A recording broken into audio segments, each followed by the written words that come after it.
so when we're talking about love, we not only, we're talking about wanting sentient beings to have happiness and its causes. And so as we've been discussing, that's really predicated on equanimity. Because here we're talking about love as being a quality that, we want to cultivate in order to become bodhisattvas. So this love has to be towards every living being indiscriminately, impartially. Okay, so love wants beings to have happiness and its causes. So then the question comes, what is happiness? Because we all want happiness, none of us want suffering. But so what is happiness and what is the cause of happiness? And these are very important questions that we think we know the answer to. Because we've been living our whole life trying to get happiness and its causes, so we think we know what they are. Yeah. So from your ordinary perspective, what is happiness?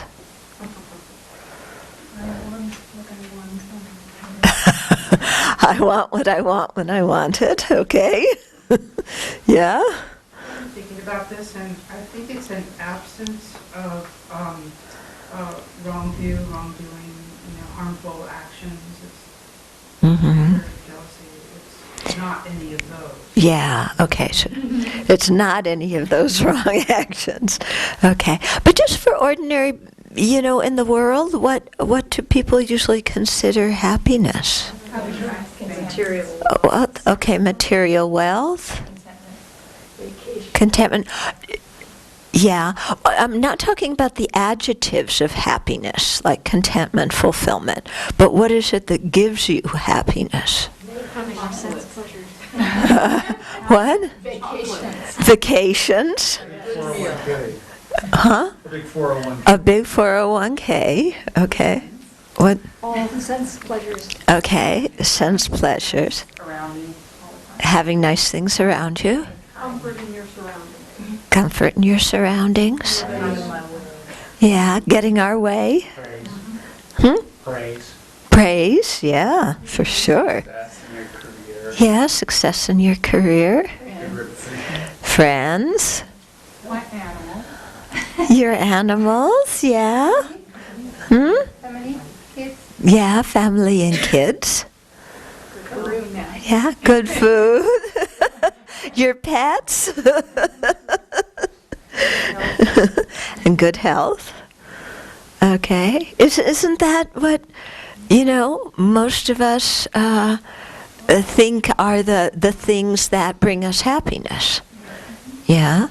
We're seeing those things as the cause of happiness and as having them as happiness itself, It brings contentment or security or, a sense of well-being or inner peace or, a feeling of success in our lives, things like that. Yeah. But all those things are external things to us, aren't they? Yeah. None of those are things. They're all things that being external to us, we have to work hard to get. Right? Okay. Then, do those things last forever? They don't, do they? Yeah. Not one of them lasts forever. Not one single one. Even relationships where people promise never to leave you, separation is inevitable. Even possessions you get that you say, I'm never going to give away, they get stolen, they get broken. After a while, you want to get rid of them because you want something new. Yeah. So all those things that we're trying to get from the outside are all things that we can't have that we can only have for a short period of time. Yeah, so they only bring that happiness for a short period of time. Do sometimes those things also bring you problems?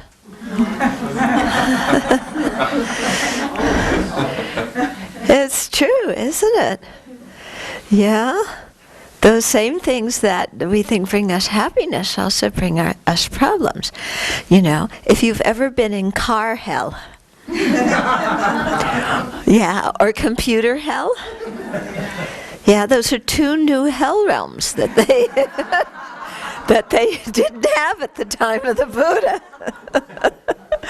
Okay, but car hell, where you really need to go somewhere and your car is not starting, it is not working, and then it's going to cost, quite a bit of money to fix it. Yeah, computer hell, where you just spent hours working on something and it vanished. Yeah, or your computer crashes, and not just something you spent hours working on, but your whole stash of everything to do with all the work you do is suddenly gone. Yeah. Okay, or your email doesn't work right, the website is down, something like that.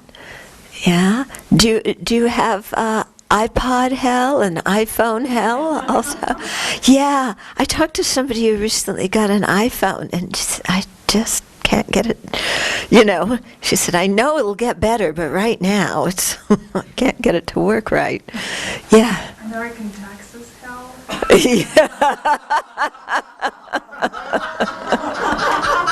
What taxes? You aren't part of the 47% that doesn't pay? You mean you're one of Mitt Romney's friends who actually pays taxes? Republican, Democrat, Yeah. Yeah. Okay. So, all these things, the same things that bring us happiness, also bring us suffering. Isn't that amazing? Yeah, we work so hard to get those things, but in addition to bringing us some well-being at some time, they also bring us a bunch of problems. Yeah, I mean, look at family hell. What about family hell? Yeah, I mean, sometimes the most painful stuff you go through is stuff with the people you love, or you used to love, or you're wondering if you love. I don't know. Okay. So that is our normal view of happiness. And, most people don't think of any other kind of happiness but that. And most people's lives revolve basically around getting that kind of happiness. Yeah. And if we don't get it, then being quite unhappy and complaining. Yeah. And saying it's not fair and demanding and whatever. Or feeling sorry for ourselves. But that's basically it, wouldn't you say? You say for most of the people you know? Yeah. Maybe not for yourself, but for most of the people you know. Or even for yourself. How much time do you spend thinking of other kinds of happiness? Or even though we're Dharma practitioners, how much of our life is spent really seeking that kind of happiness from external people and things? Yeah. Okay, so I'm going to just go through some of these different kinds of happiness and some of the ways the Buddha speaks of them. Okay, so the word happiness, actually, sukha, as I was saying the other day, it can mean pleasant feelings, it can mean happiness, it can also mean bliss. Yeah, so there's very different translations for it. Yeah, so there's in one way of speaking about it, about happiness, we can talk about worldly happiness. We can talk about, this is a funny translation, unworldly forms of happiness. Some people might say maybe, transcendental happiness, but it's a kind of happiness that isn't worldly, maybe non-worldly rather than unworldly, non-worldly happiness. And then a more non-worldly than non-worldly type of happiness. Okay, so what are these? So the worldly happiness is what we just talked about, that ordinary kind of happiness, okay? So just basically sensual pleasure. And you know what's funny? We usually think sensual pleasure, and we think of people who are really hedonistic and, just completely involved in, lying on the beach and getting drunk and having sex all day and night and, eating good food. We think, oh, those people are really, with sensual pleasure. They're like over the top. But if we look at it, most of the kinds of happiness, even the happiness of being successful in our job, or having a good family relationships, or being praised and appreciated, all these kinds of happiness, all these actually fall under sensual happiness because they come to us via our senses. Our five senses. Okay? So praise, we might think, oh, well, praise is kind of a more internal kind of happiness. But it's actually coming, because we feel good about ourselves when we're praised. But it comes about through, hearing things, through seeing things. Okay. Similarly, the happiness you derive from your family comes about through seeing them, hearing them, sexual relationships, all the things that you do when your senses are active together with your family members. Okay. Your happiness from your career comes about also. You don't have happiness. If you didn't have senses, your five senses, you wouldn't have happiness from your career. Because how do you get that happiness? It's by, getting your promotion or getting a raise or getting a trophy or a new certificate or, more titles to put on your business card or whatever it is. Okay? And so that also comes about through our senses. So although we might think, oh, well, I'm not somebody attached to sense pleasure.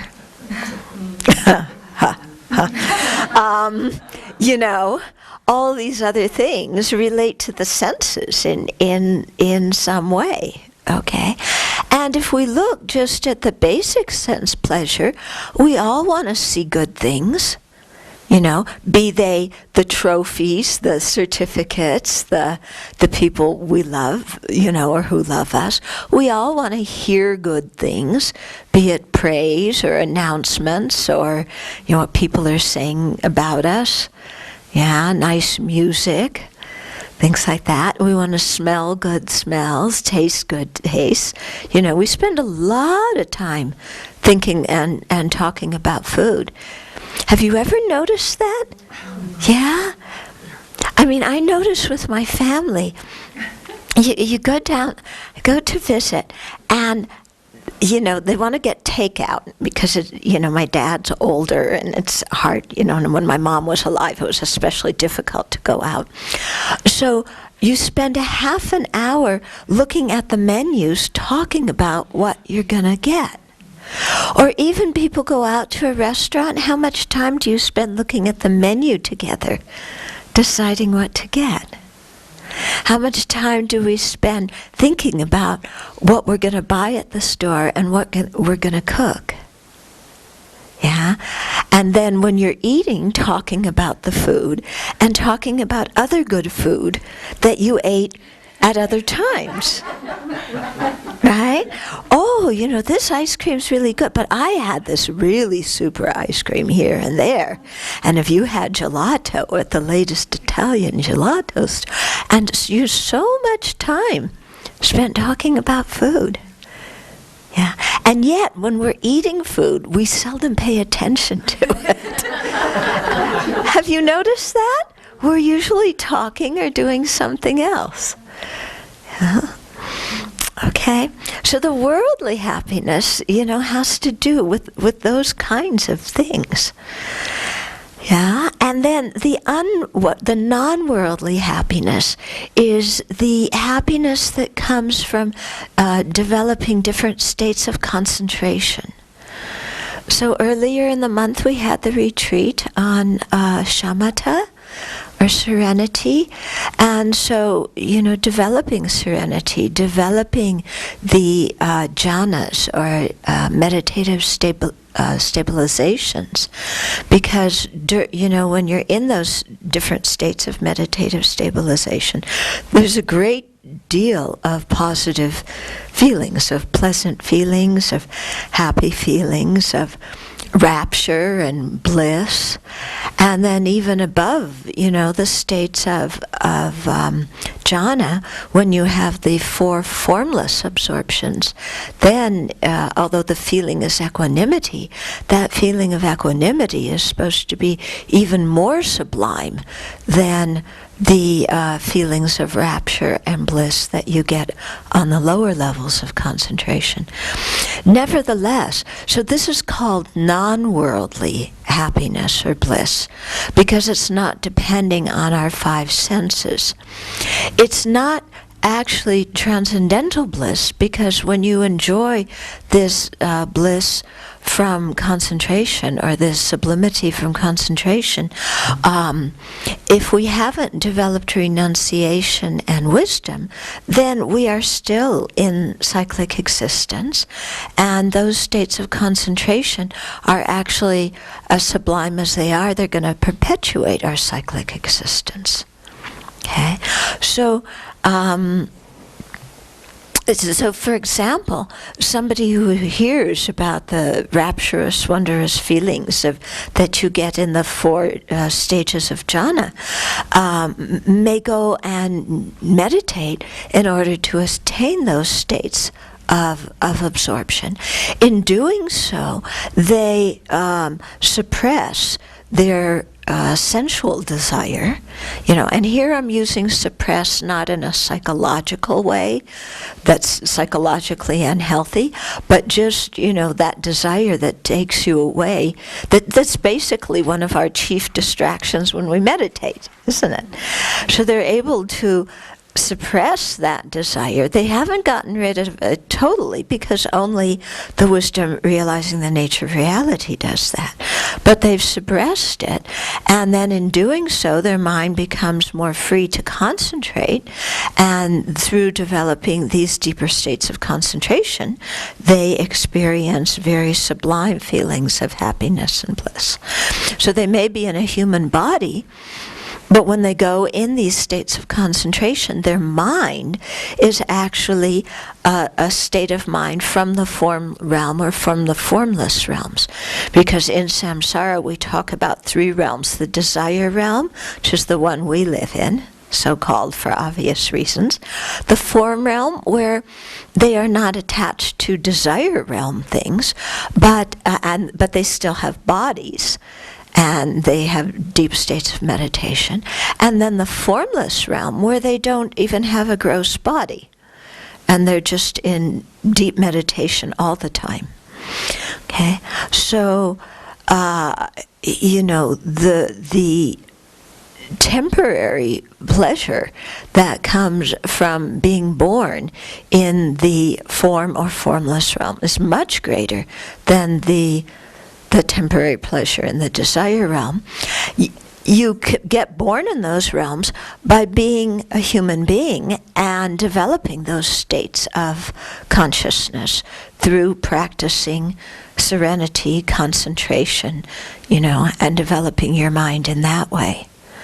So it's called non-worldly in the sense that it's not attached to the desire realm. But like I said, if it isn't coupled with renunciation and with wisdom, it still involves attachment to cyclic existence. And so we will still perpetuate our samsara, our cyclic existence. And then the more non-worldly than non-worldly, that is actually the transcendental happiness. And that's the happiness that the arhats experience through looking and realizing that all the defilements, have been eliminated from their minds, that all the pollutants, all the fetters have been eliminated from their minds. So that brings a completely different kind of happiness. Okay? So the Buddha, when he taught, he realized that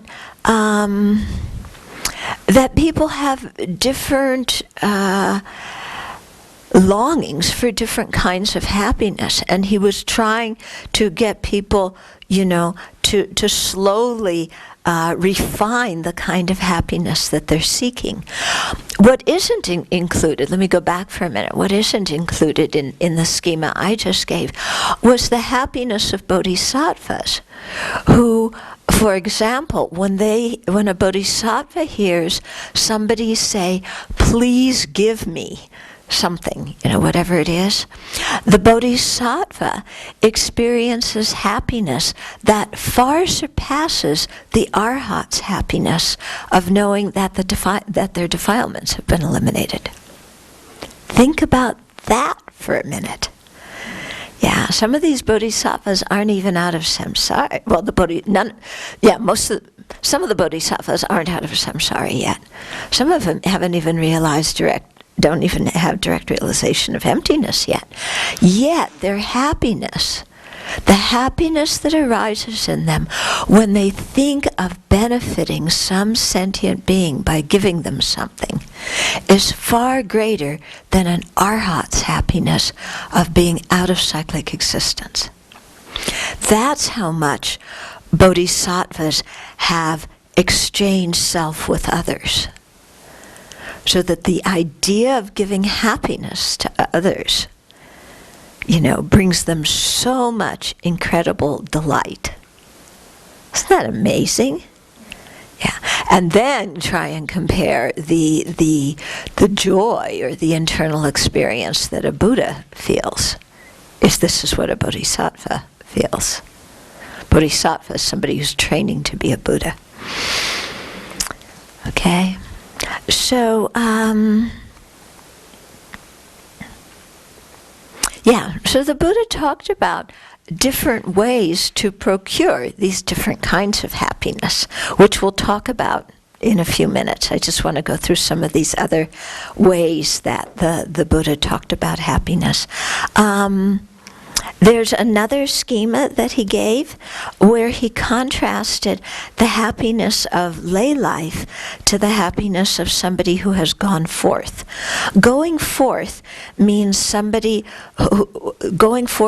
you have gone forth from the home life into the homeless life. The homeless life is what is meant by being a monastic. Because you've given up the home life of having your own home, having your family, everything that, your career and so on. And instead you've gone forth into the homeless life. Because remember, at the time of the Buddhas, the monastics, well, at least the monks, they wandered. Yeah, the nuns weren't allowed to sleep in the forest and so on. So they could wander and collect alms, but they had to come back to the nunnery in the evening. Okay, but the monks could sleep outdoors with the lions and tigers and bears, ho-ho.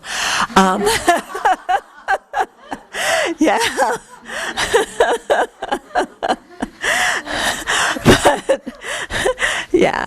but so there was, said to be different happiness for a householder versus somebody who has gone forth. Okay. Now, what's interesting is if we, there's two different kinds of actually poly words describing that too. Okay. So if sometimes, people who are in the household life, they look at the people who have gone forth and say, how is that happiness? They can't have sex. Period. What? Period.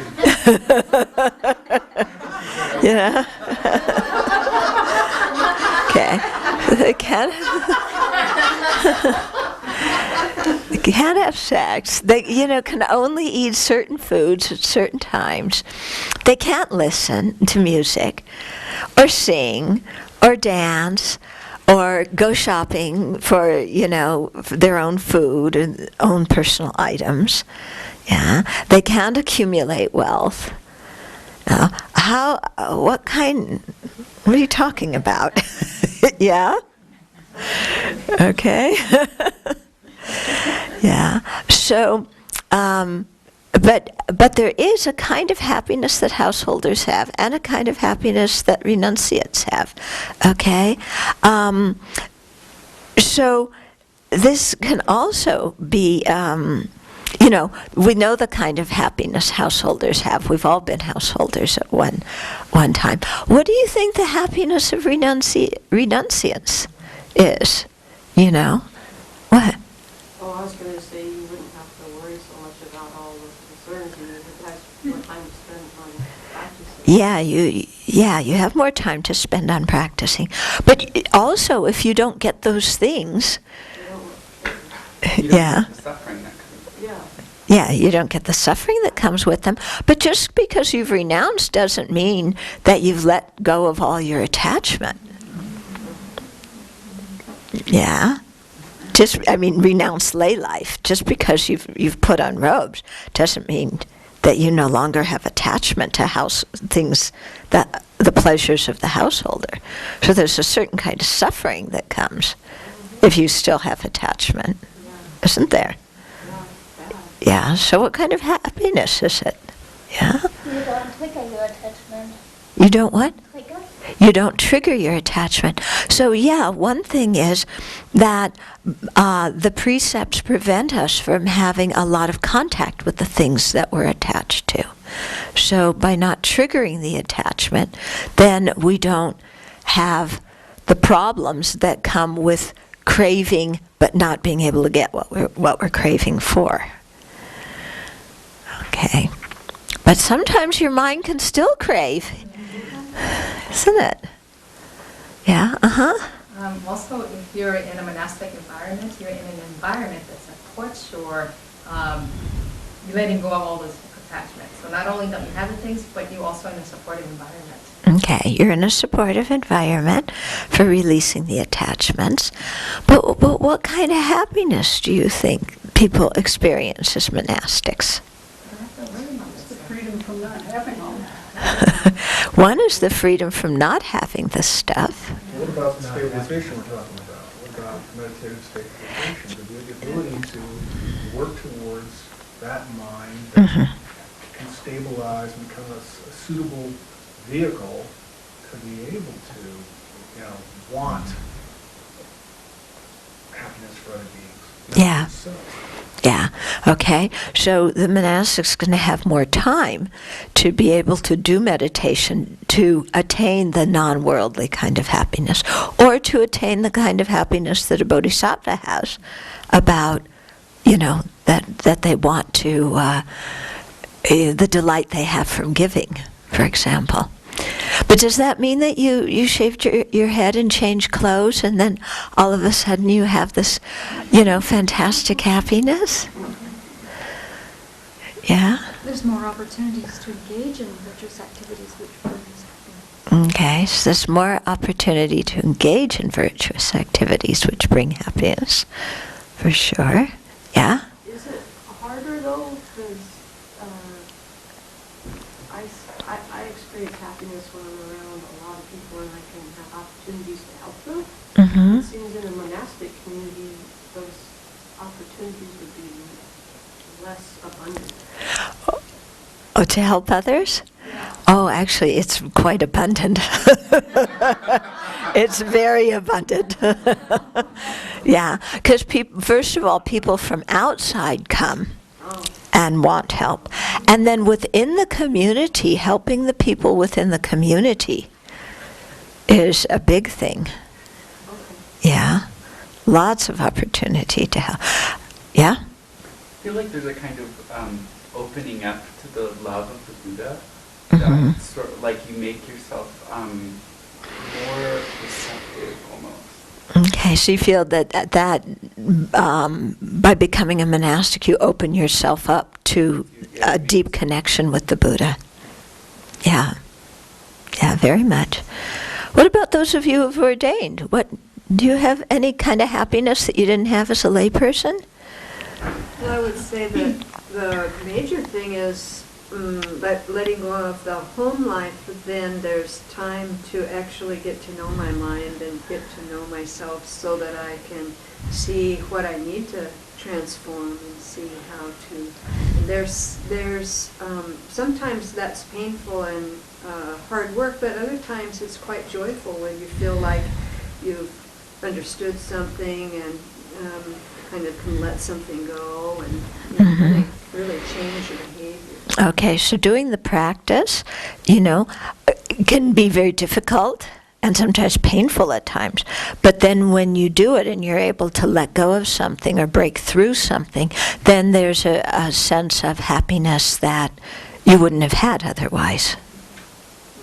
I think there's a kind of joy that comes from, I wouldn't say exactly from the aspiration, but seeing that the aspirations are realistic. The more that I see that what's possible. So seeing the possibilities of what your own mind can do. Yeah, I mean, a lot of it's theoretical when you're just reading about it, but when you're then engaged in it and over time see changes, and every once in a while just see that, I guess it's maybe getting rid of doubt. It's very joyful. Okay. The level of doubt that I get rid of is quite joyful. Okay. So the joyfulness of subduing the mind, get rid of doubt, seeing. Seeing the possibilities. Yeah. I mean, you could talk about Buddha nature, but there's something different to what you're saying when when you see changes. And then I think also, I don't know how to explain this, but I think just that what the Buddha says makes sense. And then having more conviction in that brings a lot of joy. Okay, so developing deeper conviction. Yeah, and I would say also expanding, if I can put what you said in different words, expanding our view of what being a human being is. So that, the purpose of our life isn't just making money, reproducing, getting old and dying, but it's, there's something really magnificent and very broad and extensive we can do with our lives. I think it's just kind of close to what you just said.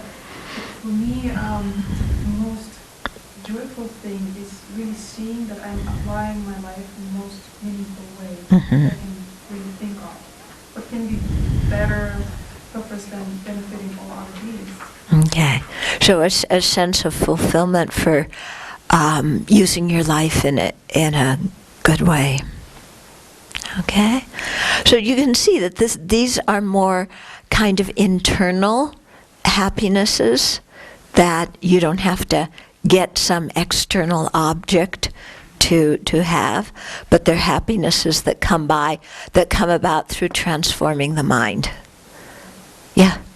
It's just listening to all the monastic comments here. I feel in my lay life that my aspirations are really similar also. The opportunities are vast. Yep. And so many of these things, can apply to lay life as well. Yeah, it's not saying that they're the exclusive domain of monastic life. But I think what they're saying about monastic life is they have more time to pursue those things. And Yeah. without attachment. I mean, that's the goal. Whereas to continue in lay life, you have to have some, I think, you have to have some level of attachment to sort of fit in society, to fit in your family. Mhm. Much harder Mhm. to let go of that. So even having the same aspirations, my experience is that no more do I have to do anything for anybody else that comes out of attachment. That's a huge. Okay. So you're separated from situations of obligation where you have to do things out of attachment for other people, so you have a sense of freedom now that just gives you more time to pursue what was also your aspirations when you were, as he was saying, a layperson. Inner space, not just time, but inner space. Inner space. Okay. Yeah, I can see that, because I immediately thought of my relationships and saying, okay, my wife wants me to go down to Nevada to spend time with the grandchildren. I'd rather spend it in a retreat. Okay. Mm-hmm. Right, there's a conflict right there. Yeah. I spent last couple years in retreat, so I kind of feel like I'm obligated. Right. Yeah. So those kinds of things. Hmm? Yeah. Also joy from conscious purification and just seeing that when we're stopping the afflictions and behaviors Mm-hmm. are very prolific and then here it's a very conscious stop. Purifying of what happened. Yeah. Okay. So a sense of maybe making peace with your past through purification. Yeah. And so the bad habits that were developed, they aren't completely gone when you ordain, but the whole thing is to work on them. But as you're working on them, there's a sense of fulfillment and completion that comes and satisfaction that comes. Okay. So you may not have this kind of woo, the queen for a day happiness of like when you look at weddings, the princess kind of weddings and, this kind of, you don't have that kind of stuff and, all these things that are happening that are so marvelous and exciting in your life. But you have a different kind of more peaceful or fulfilled feeling, more satisfied feeling. Okay, so what else did Buddha say here? Okay. Yeah, so again, happiness that is free from attachment, happiness that's related to attachment. So again, he's dividing it into two kinds of happiness. Okay. And happiness, okay, that's related to noble happiness. In other words, the happiness of an Arya, somebody who's realized emptiness directly, and then the non-noble happiness, which is the happiness that is experienced before that. Okay? So just, although not all these are synonymous, it's just giving us an idea that there's happiness that comes from the senses or happiness involved with different types of attachment, and then there's happiness that's involved with less attachment and happiness that is involved with overcoming attachment and happiness that is involved with having overcome attachment. Okay? So they're all, like I said, they're not synonymous, but they're giving us that same kind of showing us some kind of range in the kind of happiness that there is. Okay.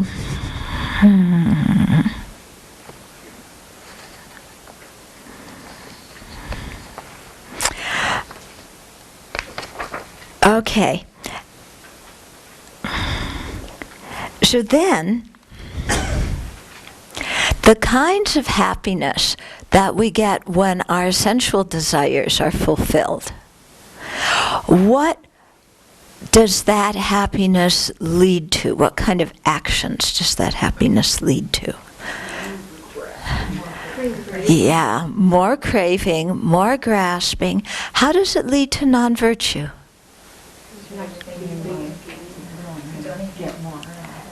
You have to get more. Yeah. Yeah, your craving gets imprinted stronger and stronger. But as she was saying then, motivated by that craving, we lie to get the things that we want. Yeah, or we lie to not pay taxes, or or not pay fees we're supposed to pay. We take things that don't belong to us, maybe from the place where we work.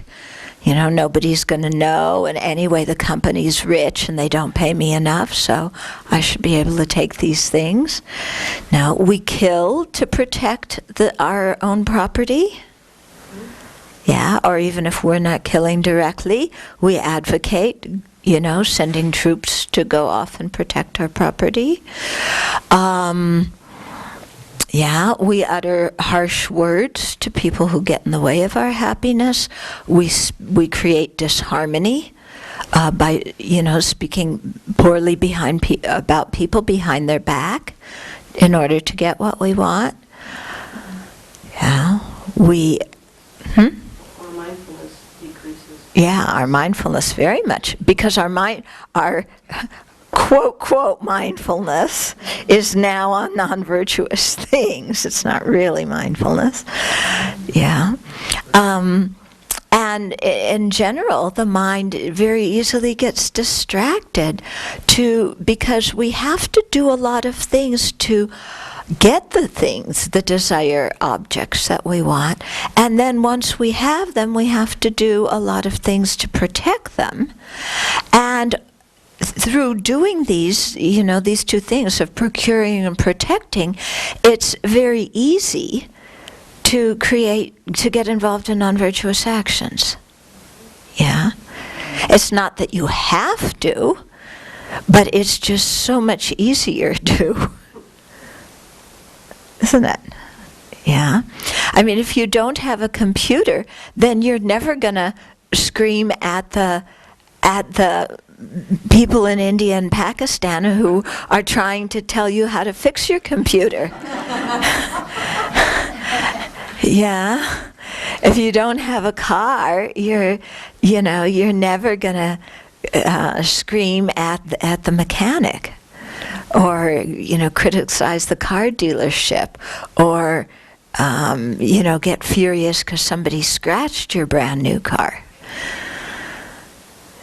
And if you don't have close relationships of attachment, then you're not going to have the difficulties that come when you quarrel with those people. And as we all know, when we quarrel with the people we're most attached to, we very easily create incredible non-virtue. Yeah? Don't you? I mean, think about it. Out of attachment to certain people, yeah, what do? You're attached to your family. Okay, so, or your friends. So what do you do that is non-virtuous and due to that attachment? You manipulate them. What else? There's a craving. Usually, as you were speaking, I'm remembering craving. Usually for me, will cycle into frustration, irritation. Will become either subtle or gross, discursive thinking or speech, rationalized speech. I'm sneaky. My mind is sneaky. So I might justify it. I'm not telling a big lie, but I might make a lie of omission. Mm-hmm. Something of that nature in order to get my way. And I'll do that with my wife. Mm-hmm. I'll do that with my stepson. When my mindfulness decreases. Yeah. I'm not being able to say, how am I being of service to my wife? How am I being of service to my stepson? Mm-hmm. Yeah. So it's very easy when that selfishness comes in. Yeah. My happiness is more important. Then we lie to get our way. We manipulate. Yeah. When we're quarreling with the people we love. Yeah. Is your anger stronger or lesser than when you quarrel with other people? Stronger, isn't it? So, so as we all know, that actions done when the motivation is strong, they're going to be heavier. So the harsh words we say to our loved ones,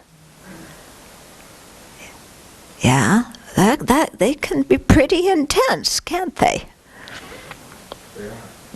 They are, yeah. And the mental upset when your family relationships are not going well can be so much more painful than when other relationships aren't going well. Yeah. And then that can lead us to do all sorts of other things in an attempt to, be happy. Yeah, your family isn't going well, so what do? You start going out and drinking. Or you start taking drugs, or you start sleeping around. Okay? So all these kinds of non-virtues happen because of they start out with attachment, and then when that fulfill the attachment to our family or family members or whoever, but when that isn't getting fulfilled, then what we do as a response to the pain of not being able to fulfill what our attachment wants can be pretty heavy-duty non-virtue. Yeah. Okay. Is this becoming clearer? Yeah. Yeah. I think sometimes it's quite interesting if you look at the lives of some politicians or sports stars or movie stars or Wall Street people. Yeah, these are the people who have the most sense pleasure, who have been the most successful in getting sense pleasure, which is what everybody wants.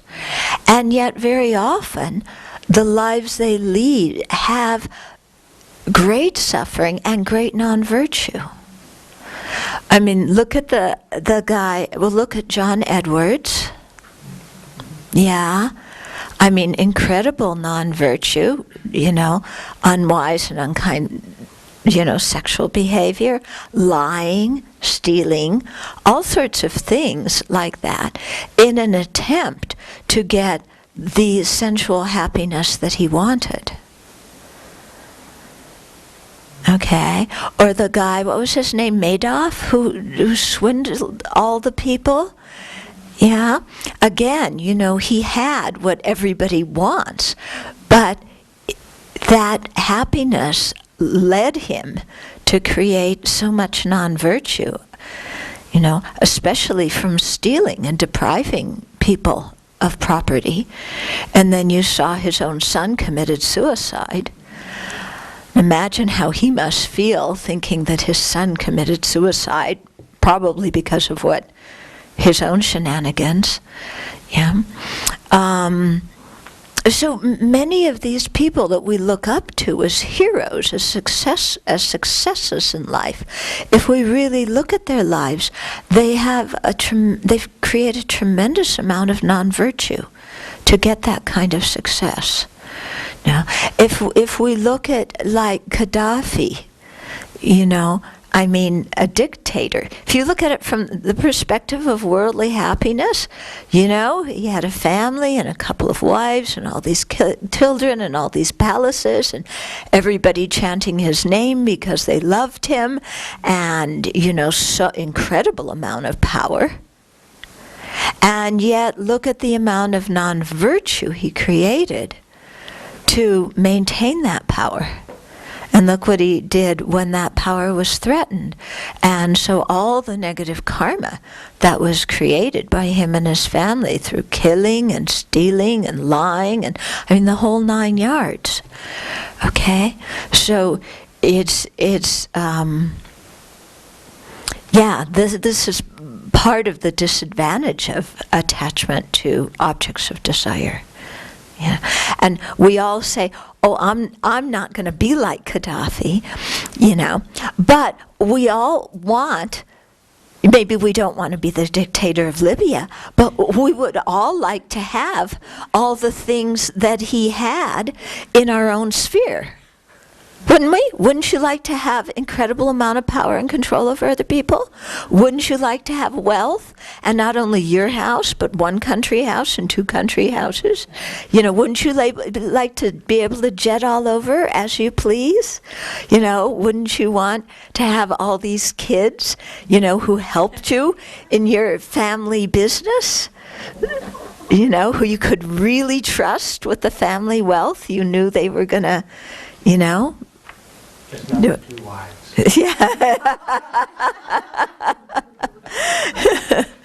Yeah. You know, I have to say, Venerable, one of the things that's really struck me as being a practitioner is, you know, in the field that I'm in, I get to be around sometimes high-functioning athletes, pretty high-functioning politicians, or at least high-ranking, and then I get to come here. And the contrast that I know between the inner contentment of a monastic environment and the peace that I can, you know, really experience here, especially once I'm in, you know, 3-4 days. Right now is really, really awesome. Versus, like I actually know the mayor of Boise, and I knew him when he was just an ordinary lawyer. And I mean, he was a pretty decent fellow, but he is so wound tight right now, having been the mayor for a few years. He's so unsettled. There's virtually no contentment in the way that he interacts. He's, oh yeah, how you doing? He's running from here, and then he's got to go there, and then he's got this thing to do and that thing to do. He's so busy, and I just noticed that those individuals who you speak of, they exude this kind of real agitation and anxiousness, and you just don't feel peaceful around them. At least that's what I've noticed. Yeah. Yeah. So the success in the realm of fulfilling our sensual desires, that success brings suffering and agitation and anxiety and so forth. Okay? So if you look, here are those pleasures. They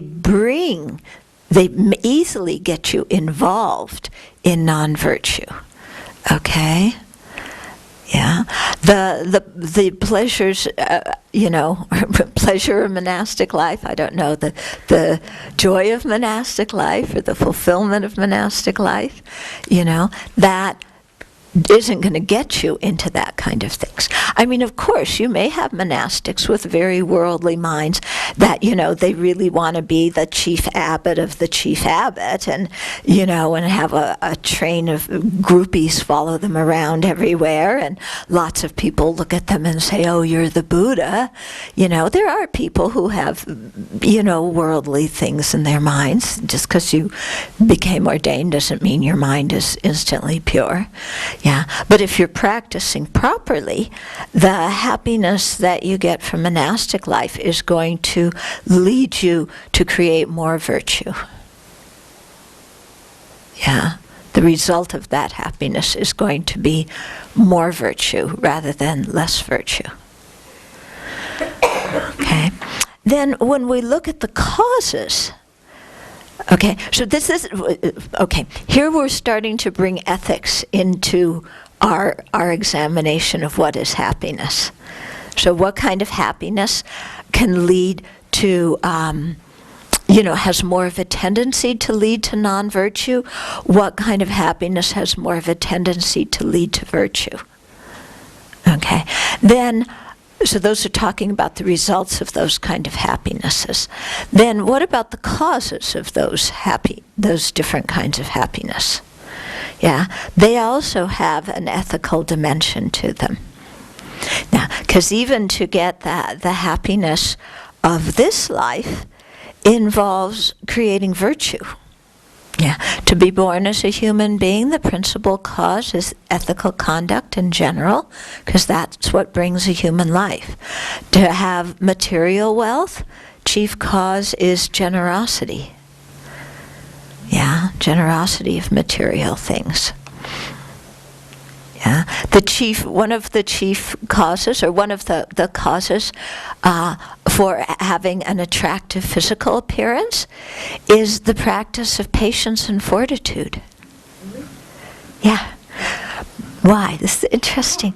Because, okay, patience and fortitude are the practice that you do that alleviates anger. They're the opposite of anger. When somebody's angry, what does their face look like? Is their face attractive when they're angry? No. When you practice fortitude and patience, is your face attractive? It is. Okay? So here you can see the link of why practicing patience and fortitude in this life, your face is more, attractive, but it creates the cause to have a nice appearance in a future life. Interesting, isn't it? Yeah.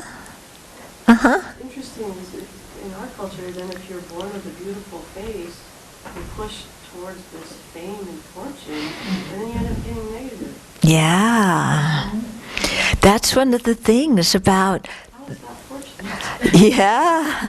Well, that's the thing between you create the virtue to, let's say, have a beautiful form, but then if the mind is full of afflictions, instead of being able to use that result of virtue in a good way, the afflictions in the mind sabotage the whole situation, and we get caught up in a lot of non-virtue. Because, for example, they'll say that, let's say a bodhisattva who wants to be able to share the Dharma with other people and teach them, they want to have an attractive appearance. Not because it's nice to have an attractive appearance, but because that enables, in a worldly sense, other people will come to them and talk to them more easily. But a bodhisattva will use their attractive appearance to create more non-virtue, because they have more virtue, because that's what they have in their mind. Whereas somebody else who may have, been born with attractive appearance, but because the mind is full of non-virtue, they may not use it in that way, or they may not have the other cooperative conditions, let's say, to meet the Dharma and hear about the Bodhisattva path and use their physical beauty that way. Maybe they have other karma, to be an athlete or a movie star. And still, as an athlete or movie star, you can use your fame and so on to create a lot of virtue. But also, if there's strong afflictions in the mind, then you use that situation to create non-virtue. So it's a very complicated thing, seeing the different choices, the different possibilities. If you are kind of aware of that and you practice patience in order to be beautiful, does that change the result? It's still, even if you want to be beautiful and so you practice patience, it still works. Yeah. I mean, there's somewhat of the motivation is worldly in the sense that it is wanting samsaric happiness, but it's seeking the happiness of future lives. So that is the opposite of attachment to the happiness of only this life. So remember that demarcation line of what is Dharma and what is not is whether there's attachment to the happiness of only this life. Okay. Your motivation is to be cute the next life. That's not a really good motivation. It's not a spectacular motivation.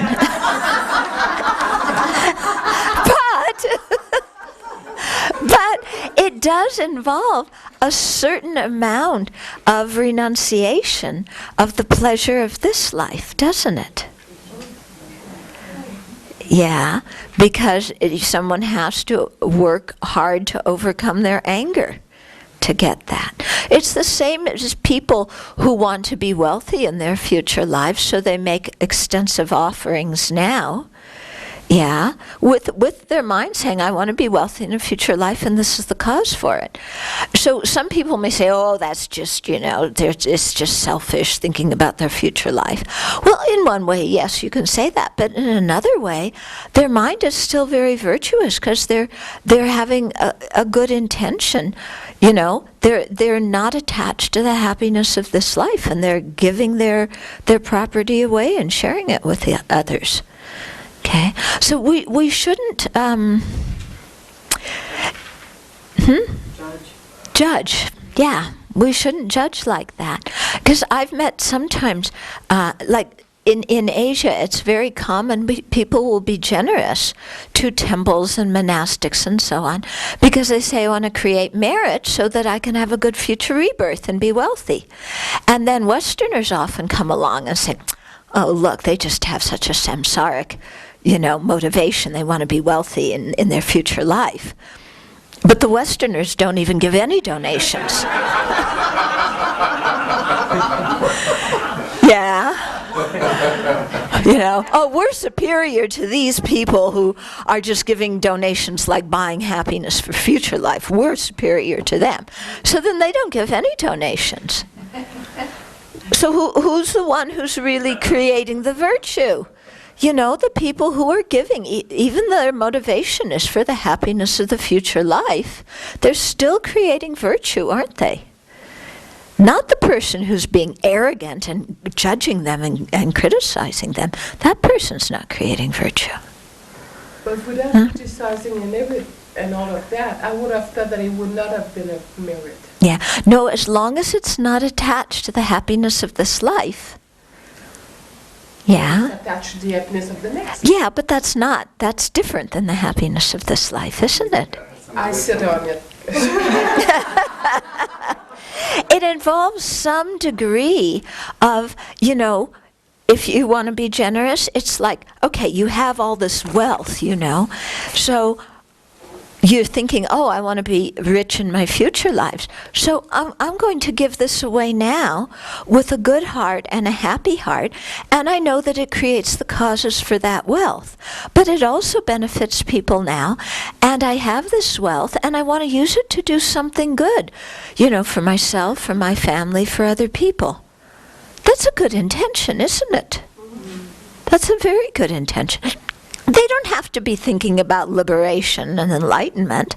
I mean, of course, if you think about liberation and enlightenment, then your act of generosity is going to be much stronger, and it'll bring about liberation and enlightenment. If you give for the happiness of future lives, it'll bring about that result, and then that's the end of the result. But the thing is that it's still a good action. And it's so much better than if that person says, I'm just going to keep it for myself and, buy a new iPad and a new iPod and an iPhone and an I this and an I that. Yeah, it's much better, isn't it? That person's giving it away with a good intention. They're not using it selfishly. So you can see there's virtue in the mind. Okay. This will be the last question that we're going to meditate. The reasoning on that example is the same as for an arhat. They're going for their future happiness. Yeah, they're going for the happiness of liberation. Yeah, which is a happiness that is beyond sensual desire in the world. Yeah, so that's a much more noble kind of happiness. But the logic is the same. Yeah. The logic is the same. I'm giving up something now to create the cause for something that's going to be much better in the future. Okay. So, we've been talking about happiness. Yeah, we're going to do a little bit of meditation now and then also in your next session. So, we're talking about happiness that comes from worldly happiness, from sensual desire, then the non-worldly happiness from states of concentration, and the non-worldly happiness, the happiness of an arhat who is free of the afflictions, and then the happiness of a bodhisattva who is so delighted to make generosity, the happiness of a Buddha who's free from all defilements totally and has developed all good qualities completely. So different degrees of happiness. We also started to talk about, we'll continue this, about how ethics relates to happiness. How ethics is the cause of happiness, and if we're smart, good ethical conduct will be the result of the happiness we experience. But if we're not very wise, unwholesome actions will act in an unwholesome way because of having, sense pleasures and so forth. So really trying to get clarity in our mind, when we have worldly happiness, what are we using that opportunity for? Are we using it to create more virtue, or are we using it to create non-virtue? Yeah. And then we talked about how worldly happiness and fulfillment of the senses, it doesn't last very long. There's no way for it to be with us forever. And that also those same objects that bring us happiness can very easily bring us suffering as well. What else? Happiness of lay life and monastic. Yeah, we talked of the happiness of lay life, happiness of monastic life. We talked about the 3 types of realms. Yeah, mentioned the 3 realms, desire, form, and formless. But I think this should give us enough to meditate on, huh? So let's take 10 minutes and do that.